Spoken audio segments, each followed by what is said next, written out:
کریم اما بعد فاعوذ باللہ من الشیطان الرجیم بسم اللہ الرحمن الرحیم یا ایھا الذین آمنوا اذا قمتم الى الصلاة فاغسلوا وجوہکم وایدیکم الى المرافق وامسحوا برؤوسکم وارجلکم الى الکعبین صدق اللہ العظیم ان اللہ وملائکتہ یصلون علی النبی یا ایھا الذین آمنوا صلوا علیہ وسلموا تسلیما۔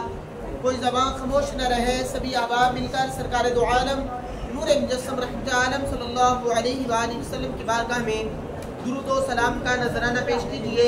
الصلاۃ والسلام علیک یا سیدی یا رسول اللہ وعلی آلک واصحابک یا سیدی یا حبیب اللہ۔ الصلاۃ والسلام علیک یا سیدی یا رحمۃ للعالمین وعلی آلک واصحابک یا سیدی یا خاتم النبیین۔ اللہ تبارک و تعالیٰ قرآن پاک فرقان حمید کے اندر ارشاد فرماتا ہے، اے ایمان والو، جب تم نماز کے لیے آؤ تو اس سے پہلے وضو کر لیا کرو، اپنے چہروں کو دھو لیا کرو، اپنے بازو کونیوں سمیت دھو لیا کرو، اپنے سر کا مسح کیا کرو اور اپنے پاؤں ٹخنوں سمیت دھو لیا کرو۔ اللہ تبارک و تعالیٰ نے وضو کے جو فرائض ہیں چاروں کی چاروں اس کے اندر بیان فرمائے۔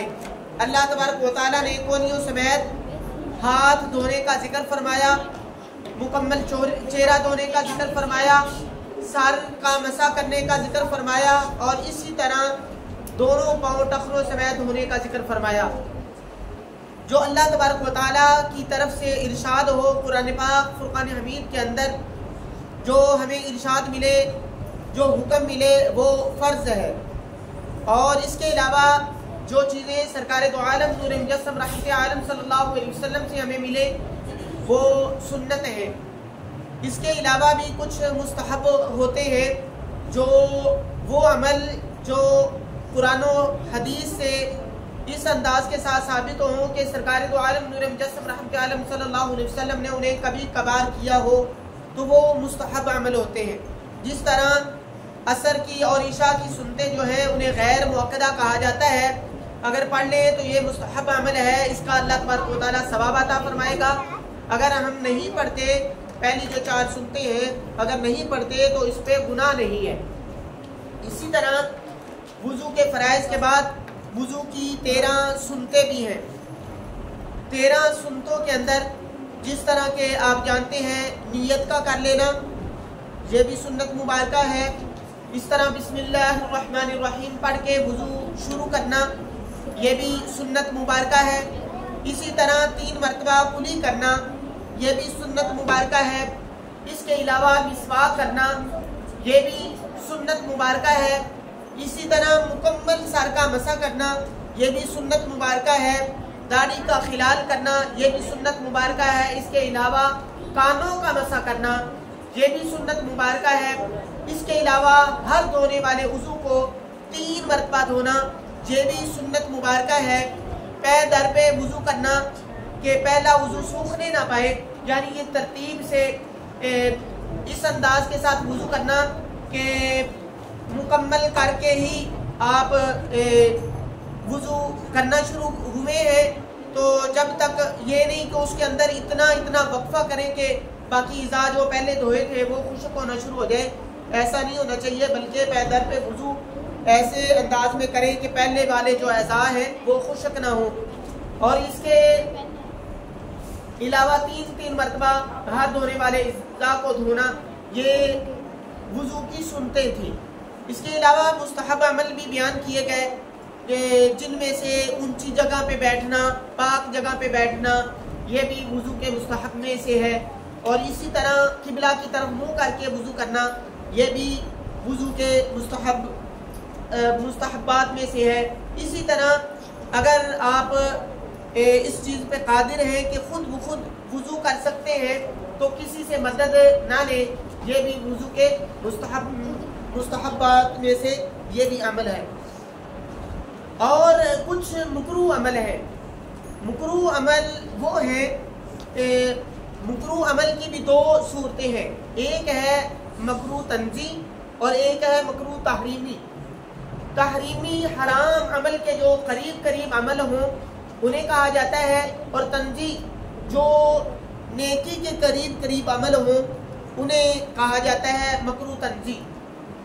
مکروہ تنزیہ کے اندر جو چیزیں ہیں وہ میں بیان کر دیتا ہوں۔ اسے جس طرح ہم گردن کا بعض مسح کرنا شروع کر دیتے ہیں، یہاں پہ بھی گردن پیچھے ہے اور بعض اوقات یہاں پہ گلے کا بھی مسح کرنا شروع کر دیتے ہیں، تو یہ بھی جو ہے مکروہ عمل ہے، مکروہ تنزیہ جسے کہا جاتا ہے۔ اسی طرح پانی بہت زیادہ استعمال کرنے والا وہ بھی مکروہ عمل کر رہا ہوتا ہے کہ وہ یہ بھی مکروہ تنزیہ ہے، زیادہ پانی استعمال کرنا، اور بعض اوقات اتنا پانی استعمال کر دیا کہ وہ مکروہ تحریمی بھی ہو سکتا ہے۔ اسی طرح پانی ہونے کے باوجود وہ ہلکا ہلکا پانی لگا کے بس ایسے ہی دھونے والے وضو کو جو ہے دھو نہیں رہا، بلکہ ہلکا ہلکا پانی لگا رہا ہے۔ پانی یعنی کم استعمال کرنا بھی یہ بھی مکروہ کے اندر آتا ہے، اور پانی بہت زیادہ استعمال کرنا بھی یہ بھی مکروہ کے اندر آتا ہے۔ اس کے علاوہ چہرہ دھوتے وقت، حالانکہ دونوں ہاتھوں سے چہرہ دھونا چاہیے، اس چیز پہ قادر بھی ہے کہ ہاتھ کو کچھ نہیں ہوا ہوگا، تو پھر بھی وہ ایک ہاتھ سے وضو چہرے کو دھو رہا ہے، تو یہ بھی مکروہ عمل ہے۔ چاہیے کہ اگر اس چیز پہ قادر ہے تو اسے چاہیے کہ دونوں ہاتھوں سے ہی اپنے چہرے کو وہ دھو لے۔ اب ترتیب سے اسے سماعت کر لیجئے۔ عذر کے بغیر ایک ہاتھ سے منہ دھونا یہ بھی مکروہ ہے۔ منہ دھوتے وقت زور سے منہ پر چھینٹے مارنا، پانی لیا اور بڑے زور سے مارا کہ دوسروں تک بھی پانی وہ پہنچ رہا ہے، دوسروں کو بھی اس سے اذیت پہنچ دیا، دوسروں پہ پانی جا رہا ہے، تو یہ بھی عمل جو ہے مکروہ عمل ہے۔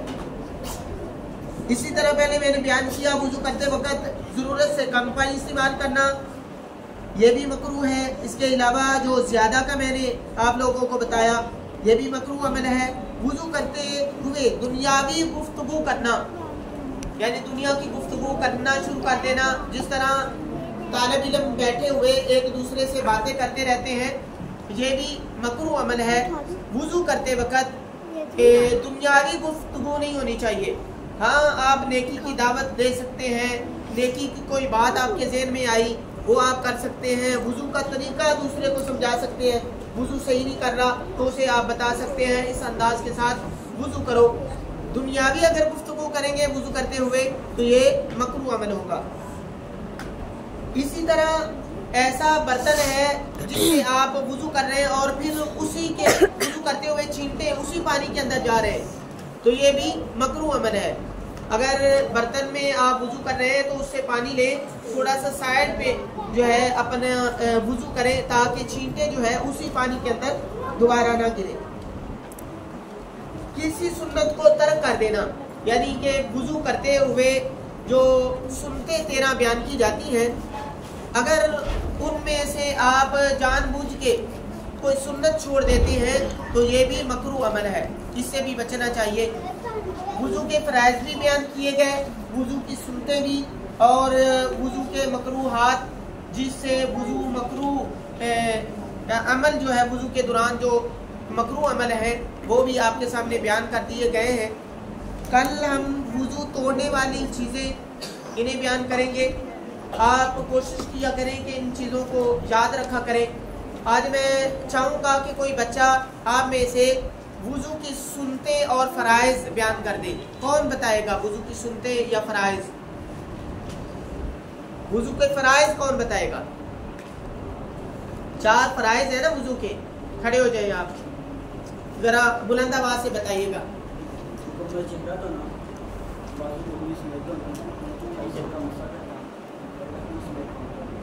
شاباش۔ یہ کیا تھا جو بھائی نے بتایا آپ لوگوں کو؟ وضو کے فرائض تھے، یہ آپ لوگوں کو یاد ہونا چاہیے۔ وضو کے فرائض میں سے کوئی فرض رہ جائے تو وضو نہیں ہوتا، وضو کی سنتوں میں سے کوئی سنت رہ جائے تو وضو پھر بھی ہو جاتا ہے، مگر جان بوجھ کے وضو کی سنتیں بھی نہیں چھوڑنی چاہیے، یہ بھی مکروہ عمل ہے۔ وضو کے فرائض میں سے جب آپ بازو دھو رہے ہوتے ہیں، بعض طلباء جلدی جلدی سے ہلکا سا پانی لگایا اور دھو لیے. اور یہ جو کونیاں ہیں یہاں سے بعض اوقات کئی بچوں کے جو ہے نا جسم خشک رہ جاتا ہے. اس وجہ سے یہاں پہ بھی اچھے طریقے سے پانی بہا کے اچھی طریقے سے اپنے بازو کو دھو لینا چاہیے. کونیوں کو بھی اچھے انداز کے ساتھ دھونا چاہیے اور یہاں پہ ہاتھ بھی پھیر دینا چاہیے تاکہ اگر کوئی جگہ خشک ہے وہ بھی گیلی ہو جائے.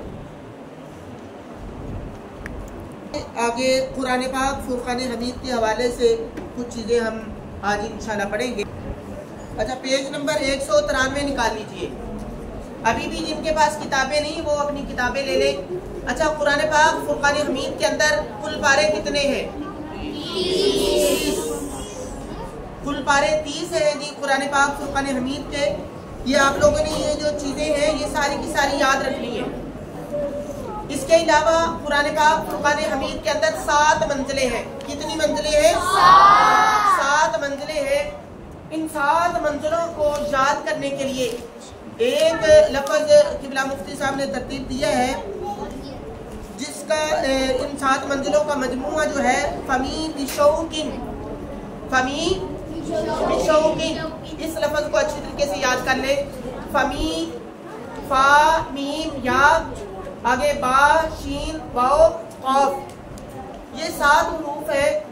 7 حروف سے آپ لوگوں کو ابھی جو ہے میں بتا دیتا ہوں کہاں سے کہاں تک ایک منزل ہوتی ہے اور دوسری منزل کہاں سے کہاں تک بنتی ہے.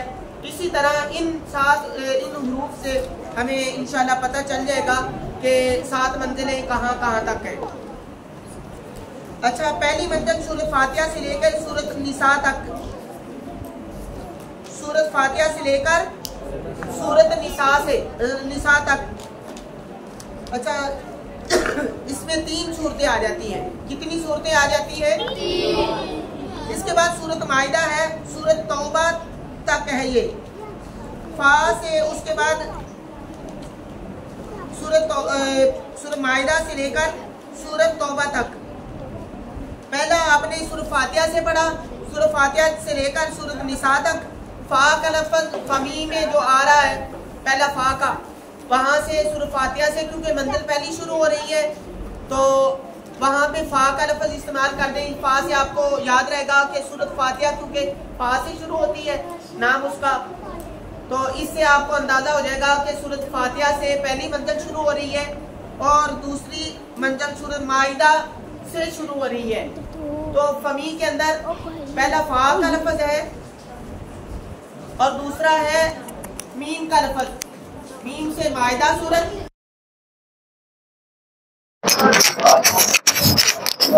فاتحہ.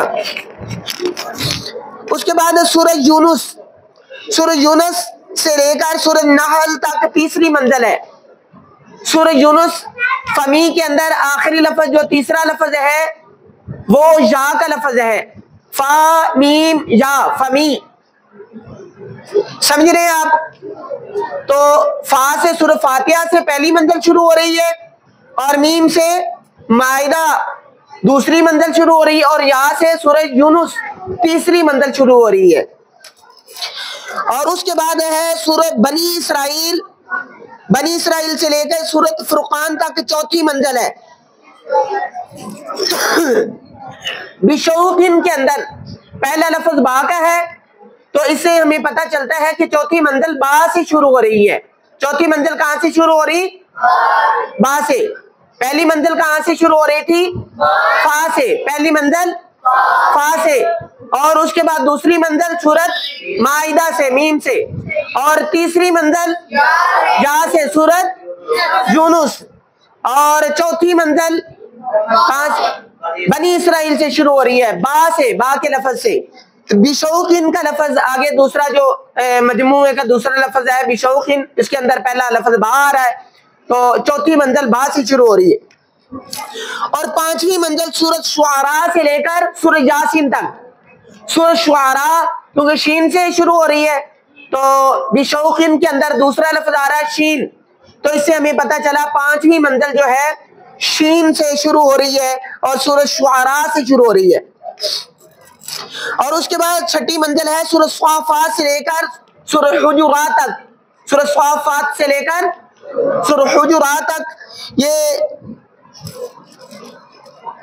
والصافات کیونکہ لفظ استعمال ہوتا ہے تو بشوقن کے اندر شین کے بعد واو کا لفظ ہے. اس سے ہم اندازہ لگا سکیں گے کہ والصافات کیونکہ واو پہلے شروع ہو رہا ہے, اس سے ہمیں اندازہ ہو جائے گا کہ بشوقن کے اندر واو آ رہا ہے تو واو سے مراد والصافات ہے, یعنی سورہ صافات سے لے کر سورہ حجرات تک. اس کے بعد 7ویں منزل سورہ قاف سے لے کر سورۃ ناس تک, یہ آخری منزل 7ویں منزل ہے. تو بشوقن کے آخر میں جو قاف کا لفظ ہے اس سے ہم اندازہ لگا لیں گے کہ سورۃ قاف جو ہے وہاں سے آخری منزل شروع ہو رہی ہے اور آخر تک سورۃ ناس تک یہ پہنچتی ہے. قرآن پاک فرقان حمید کے اندر جو کل آیات ہیں 6236 ہے, 6236. ویسے بعض نے 6666 ذکر کی ہوئی ہے, بہت زیادہ مشہور بات ہے, مگر گنتی اگر ہم کرتے ہیں تو اس میں یہ بھی ملتا ہے 6236. کل صورتیں جو ہیں وہ 114 ہیں. کل صورتیں کتنی ہیں؟ 114. یہ آپ لوگوں نے سوال جواب اچھے انداز کے ساتھ یاد کر لینے ہیں. یہ انشاءاللہ آخری دنوں کے اندر آپ لوگوں سے پوچھے جائیں گے, تو اس میں آپ اگر یاد ہوئے تو آپ لوگ اچھے انداز کے ساتھ بتا سکیں گے. اور میں نے پہلے بھی ذکر کیا تھا کہ آپ وہ جو آپ لوگوں کو ماہانہ ڈائری ملی ہوئی ہے اسے فل کرتے رہے, وہ انشاءاللہ چیک بھی ہوں گی اور اسی کے بنا پہ پھر بچے کو دیکھا جائے گا اور انشاءاللہ انعامات بھی آپ لوگوں کو دیے جائیں گے.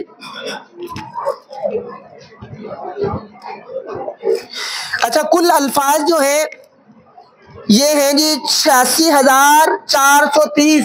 کل الفاظ کتنے ہیں؟ کتنے ہیں؟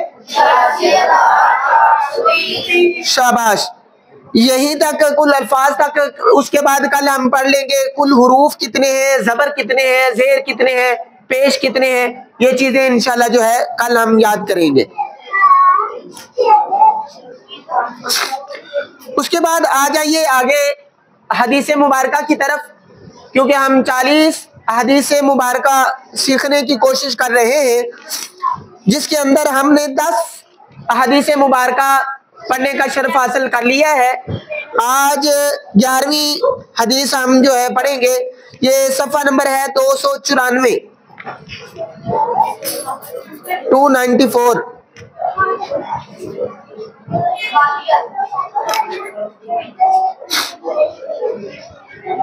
یہ چھوٹی سی حدیث ہے, نرم دل کے حوالے سے حضور نبی کریم صلی اللہ علیہ وسلم کا فرمان موجود ہے. سرکار دو عالم صلی اللہ علیہ وسلم فرماتے ہیں من یحرم الرفق یحرم الخیر. آپ صلی اللہ علیہ وسلم فرماتے ہیں کہ جو نرمی سے محروم رہا وہ ہر بھلائی سے محروم رہا. جو کس سے محروم رہا؟ نرمی سے محروم رہا تو ہر بھلائی سے وہ محروم رہا. اس حدیث مبارکہ کی شرح میں قبلہ مفتی صاحب نے لکھا, جس پر رب رحمان یعنی اللہ تبارک و تعالیٰ مہربان ہوتا ہے اسے نرم دل بنا دیتا ہے. جس پہ اللہ تبارک و تعالیٰ مہربان ہوتا ہے اسے کیا بنا دیتا ہے؟ نرم دل بنا دیتا ہے. جس پر رب کا قہر ہوتا ہے اسے سخت دل بنا دیتا ہے. سخت دل میں کسی کا آواز یعنی بیان اثر نہیں کرتا.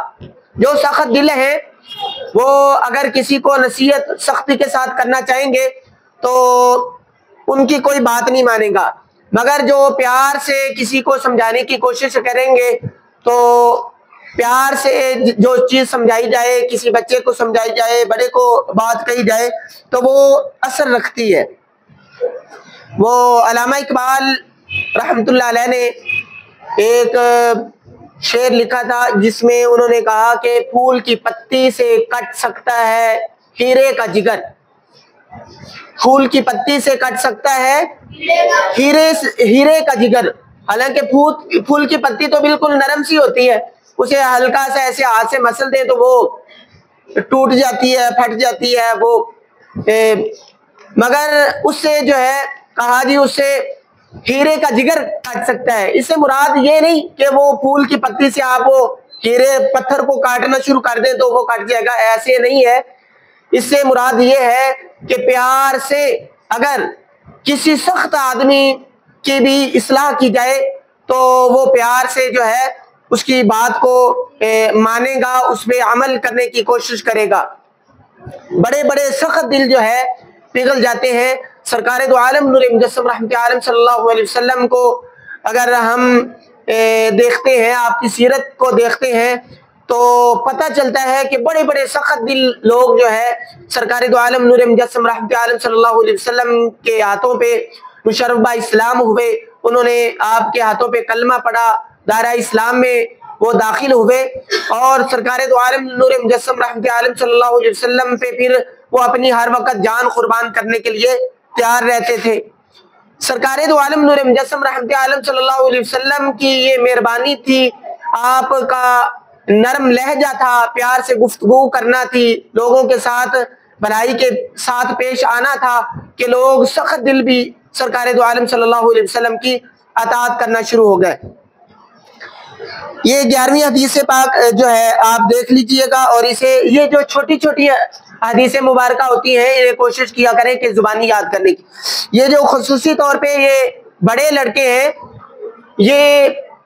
یہ شوق پیدا کریں حدیث مبارکہ کو زبانی یاد کرنے کا. یہ بڑے جس طرح یہ نقیب ہے, ریان ہے, یہ اسی طرح محسن ہے, فیضان بیٹھا ہے, یہ جو بڑے بڑے لڑکے ہیں یہ چھوٹی چھوٹی حدیث مبارکہ ابھی سے اگر یہ زبانی یاد کر لیں گے تو انشاءاللہ بھولیں گی نہیں. باقی بھی کوشش کریں کہ سارے کے سارے یاد کیا کریں چھوٹی چھوٹی حدیث مبارکہ. جو رزلٹ کرتے ہیں صلی اللہ علیہ وسلم کی سیرت کے حوالے سے بھی ہم کچھ نہ کچھ پڑھ رہے تھے, تو ہم پہنچے تھے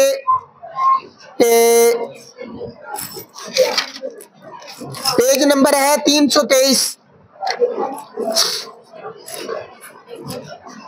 7 نبوی کے اندر جو معاملات ہوئے وہاں تک ہم پہنچے تھے. 33 نمبر جز جو ہے 33 نمبر اور 323 نمبر صفحہ وہاں تک ہم پہنچے تھے. آج بھی ایک دو چیزیں جو ہے اس میں سے بیان کر لیتے ہیں. اس کے بعد سلام کہنے اور دعا کرنے کے آداب میں سے کچھ چیزیں ہیں, 6 ادب ان میں سے ہیں, وہ ہم پڑھ لیں گے تو اس کے بعد انشاءاللہ دعا کرتے ہیں. 7 نبوی میں کیا ہوا کہ کفار مکہ وادی موسم میں جمع ہو کر بنو ہاشم اور بنو مطلب سے سماجی بائیکاٹ کا فیصلہ انہوں نے کیا. اکٹھے ہو کے انہوں نے ایک فیصلہ کیا کہ بنو ہاشم اور بنو مطلب ان کے ساتھ بائیکاٹ کر دیا جائے. تو پھر یہ دونوں قبیلے جو ہے شعب ابی طالب کے اندر وہ پہاڑیاں ہیں وہاں پہ جا کے یہ آباد ہو گئے, انہوں نے بالکل بائیکاٹ کر دیا. اس میں حضور نبی کریم صلی اللہ علیہ وسلم کو اور آپ کے خاندان والوں کو بہت زیادہ اذیت سے گزرنا پڑا, پریشانی کا سامنا کرنا پڑا. اس میں بہت زیادہ بھوک بھی کاٹی گئی کیونکہ سبھی کفار نے بائیکاٹ کر لیا ہوا تھا, نہ ہی کوئی چیز لے سکتے تھے وہاں سے اور نہ ہی کوئی چیز انہیں بیچ سکتے تھے, دے سکتے تھے. تو یہ بڑا کٹھن مرحلہ تھا. اس میں بہت زیادہ مشکلات جو ہے حضور نبی کریم صلی اللہ علیہ وسلم کو اور آپ کے خاندان والوں کو برداشت کرنا پڑی. 3 سال گزرنے کے بعد 3 سال جو ہے 1-2 دن اگر کسی کے پاس کچھ نہ ہو تو بہت کڑا وقت ہوتا ہے اس پہ گزارنے کا. آپ اندازہ لگا سکتے ہیں روزہ آپ لوگ رکھ رہے ہیں, چاہے کہ آج کل اتنے بڑے بڑے دن موجود نہیں, اس کے باوجود جب افطاری کا وقت قریب ہوتا ہے اس وقت کئی ایسے بھی ہوتے ہیں جن کی حالت بہت زیادہ پریشان کن ہوتی ہے بھوک کی وجہ سے, حالانکہ اس نے روزہ رکھا ہے اور اسے حالانکہ پتہ ہے کہ میں نے افطاری کے وقت یہ روزہ افطار کر لینا ہے, اللہ تبارک و تعالیٰ کی نعمتیں مجھے مل جانی ہیں. جب ایسا وقت بھی نہ ہو اور یہ بھی کوئی چیز بھی موجود نہ ہو اور بھوک برداشت کی جا رہی ہو اور یہ وقت بھی مقرر نہ ہو اور 3 سال جو ہے اسی طرح گزارنے بہت زیادہ مشکل جو ہے ہوتے ہیں. ایک دن گزارنا بڑا مشکل ہوتا ہے اگر پتہ ہمیں نہ ہو کہ مغرب کے بعد جو ہے ہمیں وہ چیز مل جائے گی. تو جس بندے نے ویسے وقت گزار لیا مغرب تک بڑی مشکل سے, تو اگر اسے پتا ہو کہ مغرب کے وقت بھی مجھے کچھ نہیں ملنا, تو وہ پریشانی کے عالم میں اور زیادہ جو ہے وہ پریشان ہو جائے گا اور اس کے لیے وقت جو ہے برداشت کرنا اور زیادہ مشکل ہو جائے گا. جو پتا ہو کہ مغرب کے بعد میں نے افطاری کر لینی ہے تو بڑی مشکل سے وہ وقت جو ہے بندہ پھر بھی گزار لیتا ہے, مگر پتہ نہ ہو تو یہ وقت گزارنا اور زیادہ مشکل ہو جاتا ہے. 3 سال گزرنے کے بعد بعض غیرت مند نوجوانوں کی کوششوں سے اس مقاطعہ سے خلاصی نصیب ہوئی, یعنی یہ جو پریشانی تھی اس سے خلاصی نصیب ہوئی. اور 10 نبوی رجب کے مہینے کے اندر ابو طالب اور آپ کے ابو طالب جو ہے کیونکہ آپ کی پرورش کر رہے تھے, یہ آپ کے چچا تھے, اور آپ کی زوجہ محترمہ حضرت خدیجہ الکبریٰ رضی اللہ تعالی عنہا بھی انتقال کر گئی. اس وقت آپ صلی اللہ علیہ وسلم کی عمر مبارک جو ہے 25 سال تھی.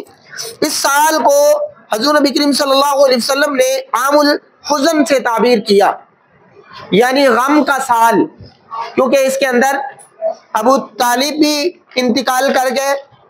ابو طالب حضرت علی المرتضی شیر خدا رضی اللہ تعالیٰ عنہ کے والد ہیں. ہاں جی 50 یہاں پہ 50 سال ہوگی, 25 سال لکھا ہوا ہے کہ آپ صلی اللہ علیہ وسلم کی عمر. اچھا ہاں 25 سال تو اس وقت تھی جب حضور نبی کریم صلی اللہ علیہ وسلم نے حضرت خدیجہ الکبریٰ رضی اللہ تعالی عنہا سے نکاح کیا تھا. مگر یہاں پہ اسے جو ہے نا درست کر لیجئے گا, کتاب کے اوپر بھی ہلکا سا جو ہے نا اسے لکھ لیجئے گا.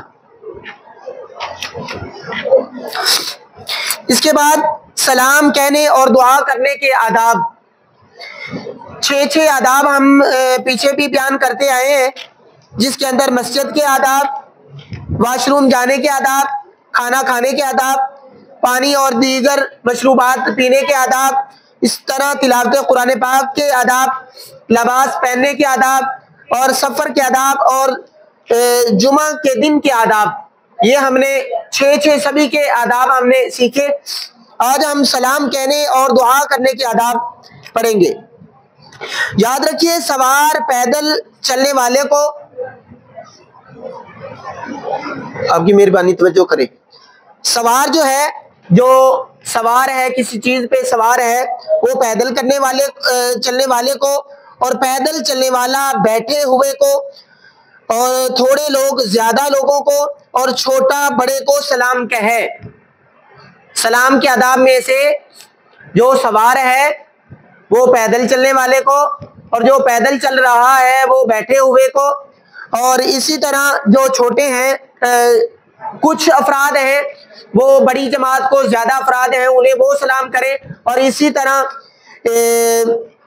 جو چھوٹا ہے اسے چاہیے کہ وہ بڑے کو پہلے سلام کرے.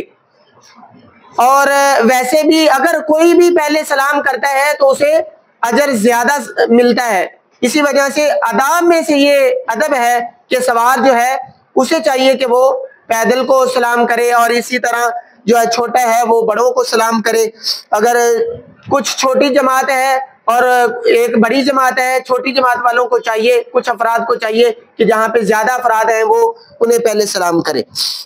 دوسرا ادب کیا ہے, قضائے حاجت کرنے والے کو سلام کہنے سے گریز کریں. یعنی اگر کوئی واش روم گیا ہوا ہے تو اسے سلام نہیں کرنا چاہیے, کوئی واش روم کر رہا ہے. اسی طرح آداب میں سے ہو سکتا ہے آگے بھی اس طرح آئے کہ اگر کوئی قرآن پاک فرقان حمید کی تلاوت کر رہا ہے تو اسے بھی سلام نہیں کرنا چاہیے. اسی طرح کوئی کھانا کھا رہا ہے, کھانے میں مصروف ہے, تو اسے بھی جو ہے سلام نہیں کرنا چاہیے. تیسرا ادب کیا ہے؟ غیر مسلم کو سلام کہنے میں پہل نہ کرے. اگر آپ کو پتہ ہے کہ فلاں شخص جو سامنے کھڑا ہے غیر مسلم ہے, مسلمان نہیں ہے, تو چاہیے کہ اسے پہلے سلام نہ کیا جائے. اگر وہ سلام کرتا ہے تو اس کا جواب اسی انداز کے ساتھ ہی ہوگا, وعلیکم کہہ دیں گے. وہ کہتا ہے السلام علیکم, تو آگے سے وعلیکم کہہ دیں. بلکہ آگے وہی آ گیا, اگر وہ سلام کہے تو اس کے جواب میں صرف وعلیکم کہے. یہ حدیث پاک صحیح بخاری کے اندر موجود ہے. چوتھا ادب کیا ہے؟ ہر کسی کو سلام کہے, خواہ آپ اسے پہچانتے ہو یا نہ پہچانتے ہو. یہ بھی سلام کے آداب میں سے ادب یہ ہے, نیکی حاصل کرنے کے لیے سلام کہہ دے, چاہے آپ کو وہ جانتا ہے یا نہیں جانتا. پانچواں ادب یہ ہے, قبلہ رخ ہو کر خوب گڑ گڑا کے عجز و انکسار کے ساتھ دعا کرے. کیونکہ اس کے اندر سلام کہنے اور دعا کرنے کے آداب ہیں. تو دعا کرنے کے آداب یہ ہے کہ اللہ تبارک و تعالیٰ کی بارگاہ میں جب بھی دعا کرے تو اللہ تبارک و تعالیٰ کی بارگاہ میں گڑ گڑا کے دعا کی جائے. اور دعا کا طریقہ یہ بھی ہے کہ اپنے ہاتھوں کی ہتھیلیوں کو آسمان کی طرف, بالکل سیدھا آسمان کی طرف کر لیں, اور پھر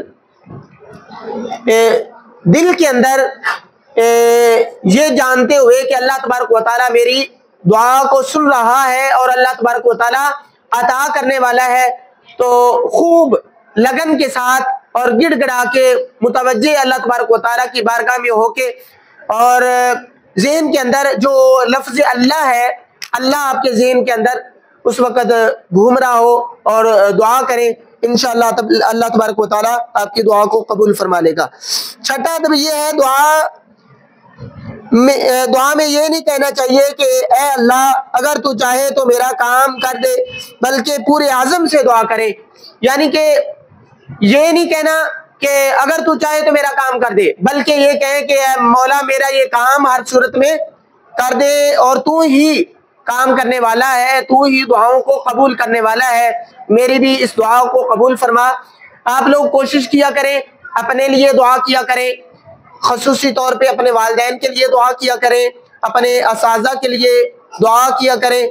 اللہ تبارک و تعالیٰ وہ آپ لوگوں کے لیے بڑی کوشش کرتے ہیں. یہ جو ہے ان کی کوشش ہے اور ان کی مہربانی ہے آپ لوگوں پہ کہ وہ آپ لوگوں کو ٹائم مہیا کر رہے ہیں کہ وہ آپ لوگوں کو دین سیکھنے کے لیے بھیج رہے ہیں, قرآن پاک فرقان حمید کی تعلیم حاصل کرنے کے لیے یہاں پہ بھیج رہے ہیں. یہ ان کا آپ لوگوں پہ بہت بڑا احسان ہے. وہ یہ بھی کر سکتے تھے کہ آپ لوگوں کو کسی بائک مکینک کے پاس بھیج دیتے تاکہ آپ لوگ بائک کا کام سیکھ لیتے, کسی گاڑی والے کے پاس بھیج سکتے تھے اور کوئی کام سکھا سکتے تھے, مگر وہ سب سے پہلے وہ چاہ رہے ہیں کہ آپ لوگ قرآن پاک فرقان حمید کی تعلیم حاصل کر سکیں.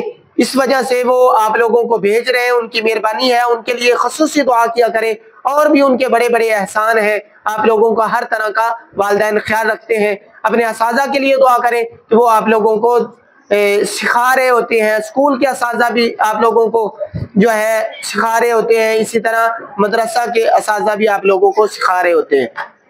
دعا فرمائیں کہ اللہ تبارک و تعالی ہمیں عمل کی توفیق عطا فرمائے. آمین. بسم اللہ الرحمن الرحیم. الحمدللہ رب العالمین. اللہم صلی علی سیدنا و مولانا محمد و علی آل سیدنا و مولانا محمد و بارک وسلم. اے پاک پروردگار, رب العزت, اے احکم الحاکمین, ہم نے جو کچھ یہاں پہ بیان کیا, جو کچھ سنا, اس پہ عمل کی توفیق عطا فرما. یا رب ذوالجلال ہمارے سب کے علم عمل میں اضافہ فرما, ہم سب کو نیک بنا, اپنے والدین کا فرما بردار بنا, اپنے اساتذہ اکرام کا فرما بردار بنا, سرکار دو عالم نور مجسم رحمت عالم صلی اللہ علیہ وسلم کی اطاعت کرنے والا بنا. یا رب ذوالجلال ہمارے بزرگوں کی خیر فرما, یا رب ذوالجلال والدین کی خیر فرما، جن کے والدین میں سے والد یا والدہ یا دونوں اس دنیا سے جا چکے ہیں ان کی کامل بخشش فرما۔ یا رب ذوالجلال ہمارے ان بزرگوں کے والدین کی کامل بخشش فرما، انہیں بھی جنت میں اعلیٰ مقام عطا فرما، انہیں حضور نبی کریم صلی اللہ علیہ وسلم کی شفاعت نصیب فرما۔ یا رب ذوالجلال اس علم کو ہمارے لیے بخشش کا ذریعہ بنانا۔ یا رب ذوالجلال قبلہ مفتی صاحب کی کاوش سے یہ کام ہو رہا ہے، یا رب ذوالجلال ان کے والدین کی بھی خیر فرما، انہیں صحت والی زندگی عطا فرما، قبلہ مفتی صاحب کو بھی صحت والی زندگی عطا فرما، ہمارے تمام نمازیوں کی خیر فرما، مسجد انتظامیہ کی خیر فرما۔ یا رب ذوالجلال ان طلباء کے علم عمل میں اضافہ فرما، انہیں نیک بنا۔ یا رب ذوالجلال میری اس دعا کو سب کے حق میں قبول فرما۔ وفوض امری اللہ ان اللہ بصیر بالعباد۔ صلی اللہ تعالی علی رسول خیر خلقہ محمد و آلہ وصحبہ۔